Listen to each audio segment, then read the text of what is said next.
Bapak, Ibu, dan anak-anak Persekutuan Unit GPM yang diberkati dan dikasihi oleh Tuhan Yesus Kristus. Nas bacaan kita saat ini terambil dari Kisah Para Rasul pasal 13 ayat 44 sampai ayat ke-49 dengan tema bulanan Gereja yang dibaharui oleh Roh Kudus, tema mingguan Roh Kudus menuntun gereja untuk bersaksi. Dan judul renungan ibadah unit di saat ini, menjadi agen keselamatan Yesus Kristus. Persekutuan Unit GPM yang terkasih, Kitab Kisah Para Rasul adalah kitab yang menceritakan dan menyaksikan peranan dan karya Roh Kudus yang menuntun dan menyertai para rasul dalam pelayanan pemberitaan Injil Kerajaan Allah. Di antaranya, Paulus dan Barnabas yang melayani di Antioquia di Pisidia. Disaksikan dalam kitab Kisah Para Rasul secara keseluruhan pasal 13. Saat hari Sabat, Paulus dan Barnabas pergi ke rumah ibadah. Mereka duduk dan setelah pembacaan hukum Taurat dan kitab para nabi, maka para pejabat rumah ibadah meminta Paulus untuk menyampaikan pesan yang memberi penghiburan bagi mereka semua. Kemudian Paulus berdiri dan dengan panjang lebar Paulus menjelaskan dan menyaksikan cinta kasih Allah kepada bangsa pilihan Israel. Cinta kasih Allah dimulai dari leluhur Israel dengan kehadiran mereka di tanah perbudakan Mesir. Sejarah ini dikenal dengan sejarah Perjanjian Lama dan dilanjutkan dalam sejarah Perjanjian Baru sampai Allah membangkitkan Tuhan Yesus dari antara orang mati.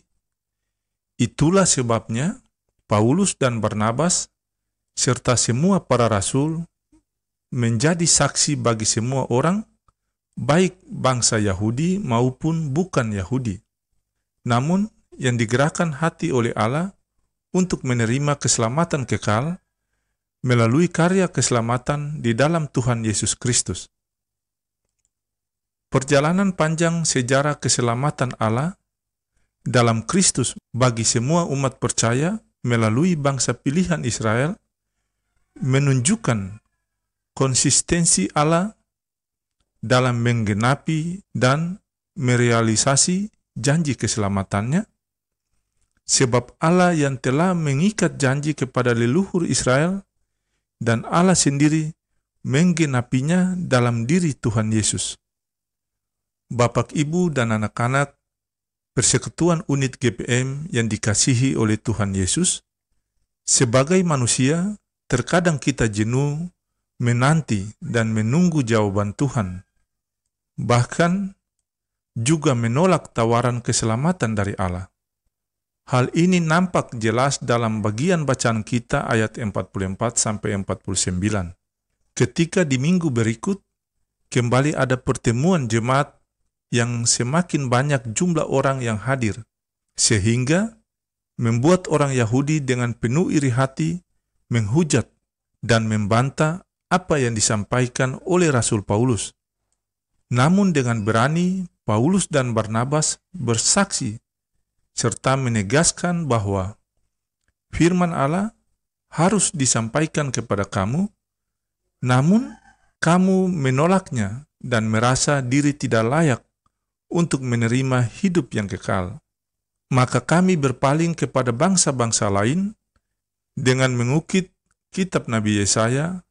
Paulus tegaskan bahwa misi Allah telah berpindah kepada bangsa-bangsa lain sebagai konsekuensi bangsa Yahudi menolak anugerah keselamatan dari Tuhan Yesus. Hal ini membuat orang-orang percaya yang bukan Yahudi menyambut dengan sukacita bahwa anugerah keselamatan itu pun diperuntukkan kepada mereka. Anugerah dari Allah ini menunjukkan bahwa kasih Allah yang universal diperuntukkan bagi semua umat manusia, dan siapa yang menerima serta percaya Tuhan Yesus sebagai Mesias Anak Allah akan diselamatkan.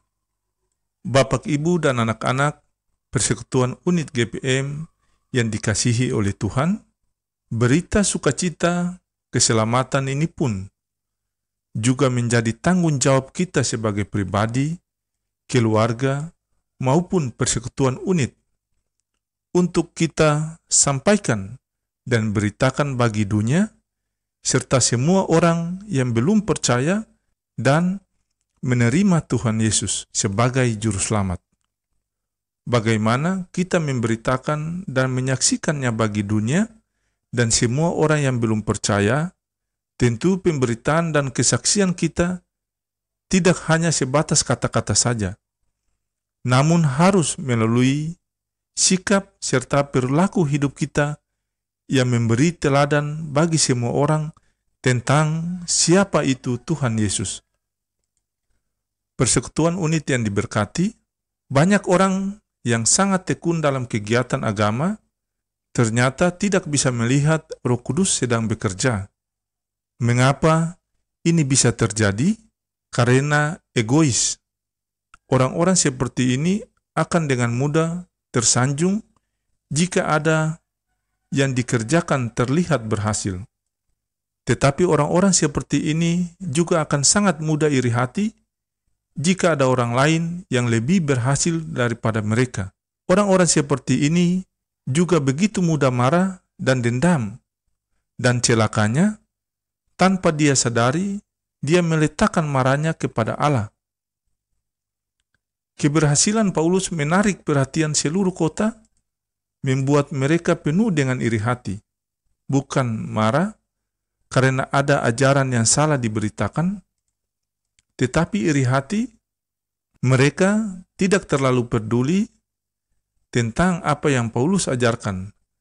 Mereka juga tidak mendiskusikan ajaran Paulus untuk mencari kebenaran, melainkan menghujat dan membantah dengan perasaan iri hati. Tetapi yang paling berbahaya adalah mereka sedang mendendam Paulus karena pekerjaan Roh Kudus terjadi dengan begitu melimpah. Mengapa bisa orang-orang beragama ini tidak memahami bahwa Roh Kudus sedang bekerja? Satu alasan yaitu karena mereka sibuk berfokus ke diri sendiri, kelompok sendiri, golongan sendiri. Mementingkan kelompok sendiri membuat kita tidak bisa memahami natur dan karya Roh Kudus yang menjangkau seluruh bangsa di dunia ini untuk ditundukkan kepada Injil. Persekutuan Unit yang dikasihi oleh Tuhan Yesus, demikian kita juga akan mengalami hal yang sama. Kita menjadi buta dan tidak melihat Roh Kudus sedang bekerja, atau sebaliknya, kita menjadi buta dan salah melihat. Karya setan ditafsirkan sebagai pekerjaan Roh Kudus. Mengapa ini terjadi? Karena mementingkan diri sendiri, hanya mau menerima apapun yang menguntungkan dan menyenangkan diri, dan tidak memahami konsep salib, pengorbanan, dan prinsip mengutamakan orang lain. Kiranya Tuhan memberikan kita anugerahnya, sehingga kita melihat karya Roh Kudus bagi diri kita dan bagi orang lain, memahami pengorbanan Kristus, meneladani Dia, dan semoga Tuhan terus memelihara mata rohani kita untuk mampu melihat karya dari Roh Kudus yang sejati. Biarlah kita mempunyai pengharapan yang besar agar nama Kristus dinyatakan kepada banyak orang. Biarlah ketika firman yang sejati diberitakan, Tuhan mengirimkan seluruh kota mendengar apa yang harus disampaikan. Biarlah kita rindu Roh Kudus bekerja dengan limpah, tetapi tidak dibuang karena menolak Roh Kudus yang sedang bekerja dalam diri kita. Biarlah kita juga peka melihat apakah benar Roh Kudus sedang menyatakan karyanya, atau si setan yang sedang menyamar menjadi malaikat terang. Ketika banyak orang berkumpul untuk mendengar firman yang sejati, ketika Tuhan memberikan dengan limpah firman-Nya untuk mempertobatkan banyak orang dengan cara yang benar, biarlah kita bersyukur, mendukung, dan berjuang bersama-sama dengan Dia di dalam gerakan yang benar. Biarlah kita PK mengikuti Roh Kudus yang sedang bekerja. Persekutuan unit GPM yang dikasihi dan diberkati oleh Tuhan, banyak orang Kristen perilaku hidupnya tidak sesuai dengan apa yang diajarkan oleh Tuhan Yesus. Ini menjadi catatan sekaligus menjadi tantangan bagi kita sebagai orang Kristen dipanggil dan diselamatkan oleh Yesus. Kekristenan itu sepatutnya menjadi nampak dalam sikap dan perilaku hidup sehari-hari. Jika tidak demikian, kita menjadi orang-orang yang menolak dan menyalibkan Tuhan Yesus untuk kedua kalinya. Untuk itu, kita harus selalu memohon tuntunan Roh Kudus menguasai hati kita sebagai pusat kehidupan sehingga iman kita kepada Tuhan Yesus berakar, bertumbuh, dan berbuah melalui kehidupan yang memberi teladan bagi semua orang demi hormat dan kemuliaan nama Tuhan Yesus. Bapak, Ibu, dan anak-anak Persekutuan Unit GPM yang diberkati oleh Tuhan Yesus, tujuan utama hidup orang percaya adalah menjadi agen penyebar keselamatan Allah bagi dunia ini. Karena itu, bagilah pengalaman yang kita alami dalam Kristus, terkhusus dalam Persekutuan Unit GPM, kepada orang banyak agar mereka memperoleh anugerah Allah. Ya Tuhan, Allah Bapa, Allah Anak, Allah Roh Kudus, tolonglah kami, Persekutuan Unit GPM, untuk menuturkan kembali karya-Mu yang agung kepada teman-teman dan kerabat, agar semakin banyak orang menerima Kristus. Amin.